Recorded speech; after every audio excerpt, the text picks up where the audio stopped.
The auditorium was packed every row, filled with proud parents, teary grandparents, siblings holding signs. My name was called, Last Dr. Linnea Voss, Highest Honors. Applause erupted, echoing through the high ceilings as I walked across the stage. I held my diploma tight, fingers trembling, not from nerves, but from the silence I knew was waiting for me off stage. I turned instinctively, scanning the seats where my family should have been. 2 rows near the front were empty, untouched programs still resting on the chairs. My classmates waved at cameras posed between bouquets. I stood on the side, adjusting my gown, smiling for strangers who offered polite congratulations. That morning, my parents had texted from Manhattan.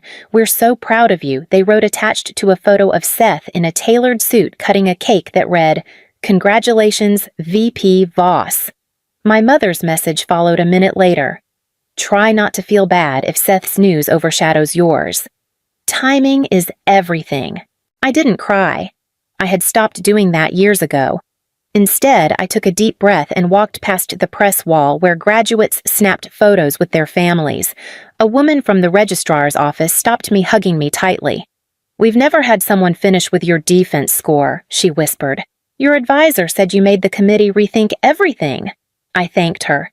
Then I walked alone to the car I had borrowed from a friend, sat behind the wheel, and let the applause I didn't hear fade behind me. There was no ride home, no dinner reservation, no gold-lettered card. But there was something else. There was a strange, steady certainty growing in my chest as I turned the keys and pulled away from the campus for the last time. I used to think love came in the form of attention. So when Seth won his first middle school debate tournament and my parents threw him a surprise dinner, I convinced myself they just hadn't noticed the art competition I'd quietly won the same week. He had a certificate and a photo with the mayor. I had a ribbon folded into the back of my notebook. It wasn't that they didn't love me, they just didn't understand me.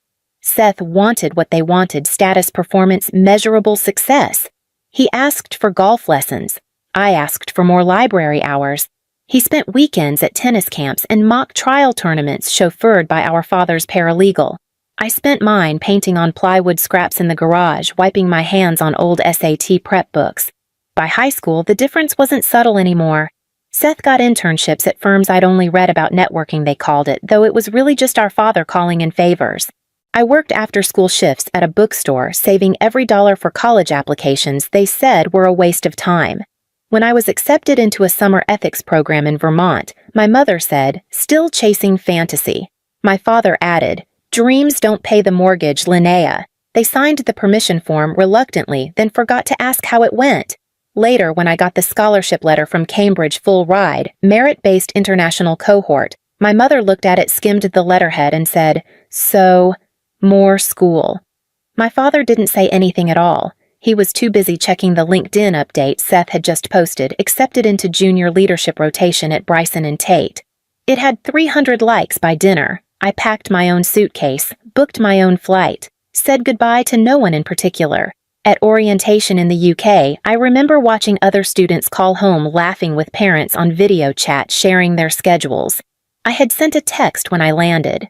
No one replied until the next afternoon. "Don't forget your coat," my mother wrote. "It rains a lot there." I saved the message not because it meant something, but because it was all there was. And I learned then, love doesn't always arrive. Sometimes you just keep moving without it.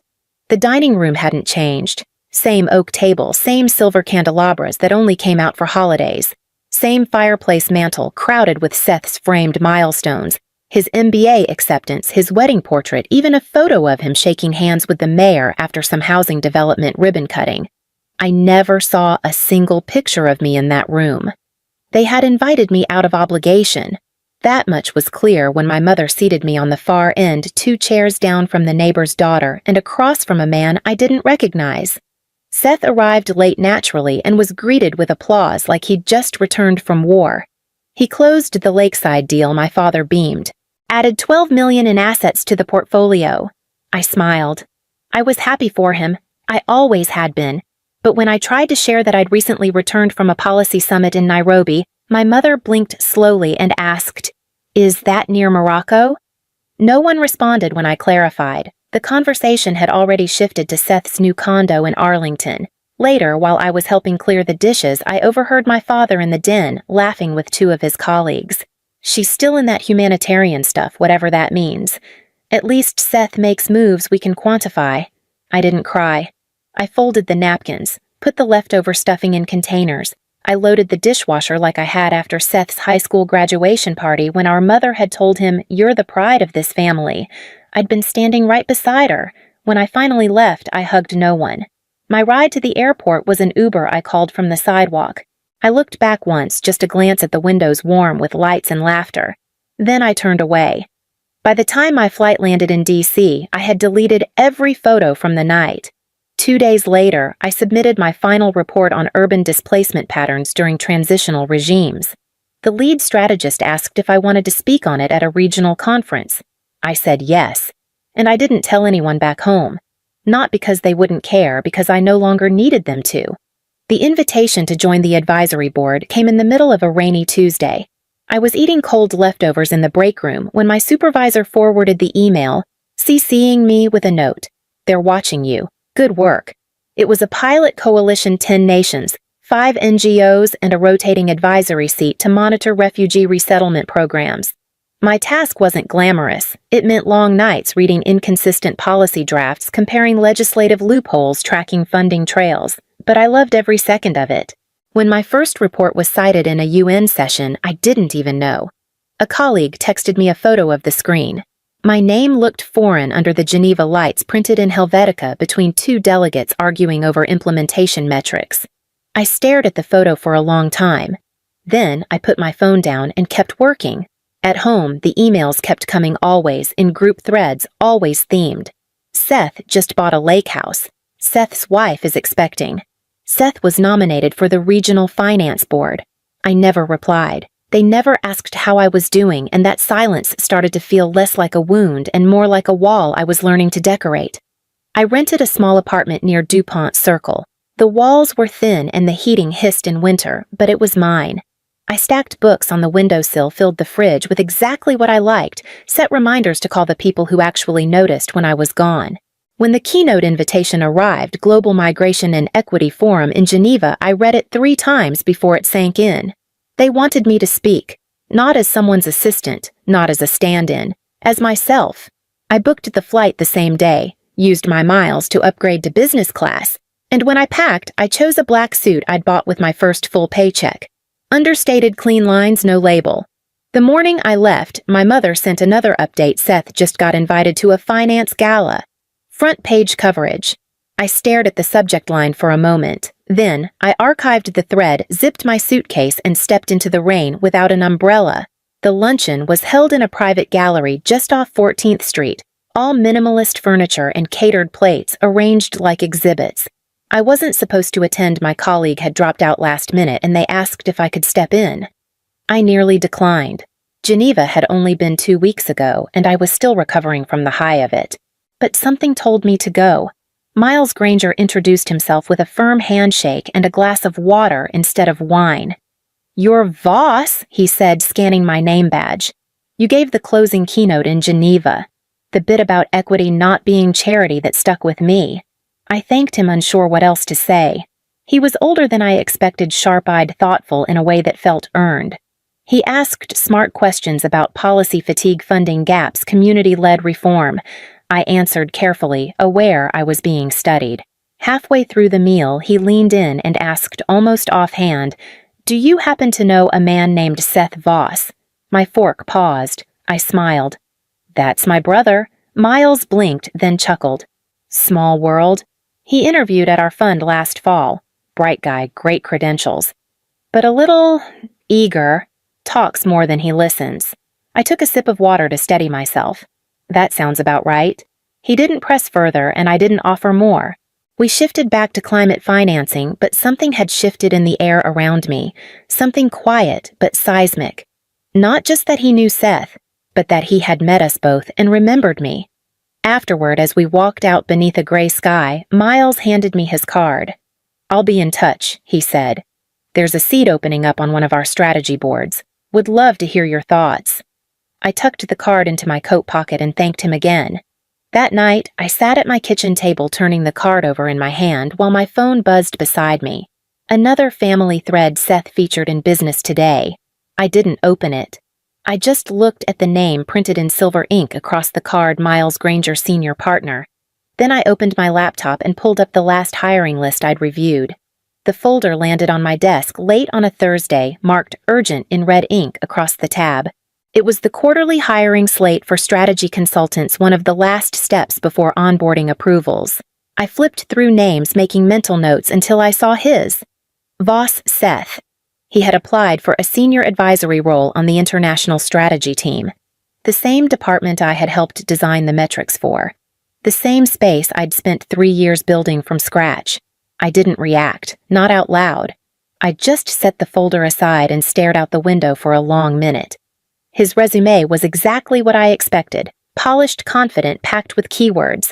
He'd clearly done his research, but under global impact experience, the examples were superficial. Regional sales expansion, internal training modules, nothing substantive. Later that evening, a message popped up from my mother. The subject line was simple, "Help your brother." The body of the email was worse. "He really needs this, sweetie. You know how important this is to your father. Can't you just help for once? You've always been the sensitive one." I closed the tab. No reply, no hesitation. The next morning I reviewed the folder again. Most names were approved with minor comments, but when I got to Seth's, I drew a single line through the margin and typed the rejection note for HR to finalize. Before I sent it, I paused, then added one sentence at the bottom, an addition I knew they'd let stand. Sometimes degrees do matter. I hit send and returned to my notes for the migration policy review. No one responded. Not my mother, not Seth, not the HR team. They processed the rejection like any other. It was done. The silence that followed wasn't hollow this time. It was clean. It filled the room like fresh air. For once, I wasn't shrinking beneath their expectations or trying to dodge their disappointment. I was simply standing exactly where I belonged. 2 weeks later, a new investment file appeared in my inbox. A small acquisition. Nothing flashy. But when I scanned the list of shareholder names, one of them made me sit back in my chair. The company was a shell dressed up with recycled branding and half-finished language about urban revitalization. The acquisition team flagged it for its real estate potential, nothing more. I wouldn't have given it a second glance until I saw the list of personal investors attached to the firm's failed bridge round. There it was, near the top, Gerald Voss. And just below that, Seth Voss listed as strategic lead and advisor. I stared at the document, rereading the line item that showed how much my father had invested. It was nearly everything: his pension withdrawal, a second mortgage, even a liquidation of bonds I remembered him bragging about at my cousin's wedding. There was a note in the margin: acquisition to proceed. No objections filed. They didn't know. They couldn't have. Not yet. I signed the internal authorization with steady hands. No announcement. No message. No nameplate change. Just a formal ownership transfer and a standard legal notice scheduled to go out with the rest. 30 days. That's what the letter said. 30 days until existing operations ceased, all assets reassessed, all leases reviewed. It was standard language. Impersonal. Final. The property tied to the firm's last investment portfolio was a residential unit on Leland Avenue, an old 4-bedroom brownstone they had used as collateral for a community redevelopment loan that never materialized. It had been quietly deeded to my father as temporary holding, listed under his name. He had once told me years ago that the house would be Seth's stepping stone, a starter property to flip, build, expand. Something real. I had driven past it once. I remembered the bay window, the ivy curling up the side, the porch light that never quite worked. I'd watched my father standing on the stoop that summer, arms crossed, nodding proudly as Seth paced beside him on a call. Now the deed was mine. I added one line to the notice before signing off. All keys and tenant files must be returned to the new owner's representative by Friday close of business. Then I clicked send, and I waited for them to read the fine print. The invitation hadn't even been addressed to me directly.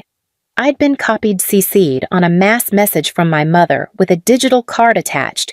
Join us to celebrate Aiden's 3rd birthday, backyard lunch, catered brunch, family photos at 2. Beneath the pastel balloons and polite script was a note. "We'd love to see you, Linnea, but don't feel obligated. It's mostly family." Mostly family. As if I hadn't been born from her body. As if I hadn't once vacuumed confetti off that same patio after Seth's college graduation while she poured champagne for his friends and called him the pride of our bloodline. I didn't reply, but I didn't ignore it either. That morning, as guests began to arrive with gifts and sunglasses, a black car pulled up to the curb. The driver stepped out in a tailored suit, handed the envelope to my father, and left without a word. They opened it on the porch, surrounded by streamers and catered trays. Inside was a single-page mortgage transfer, formal and stamped.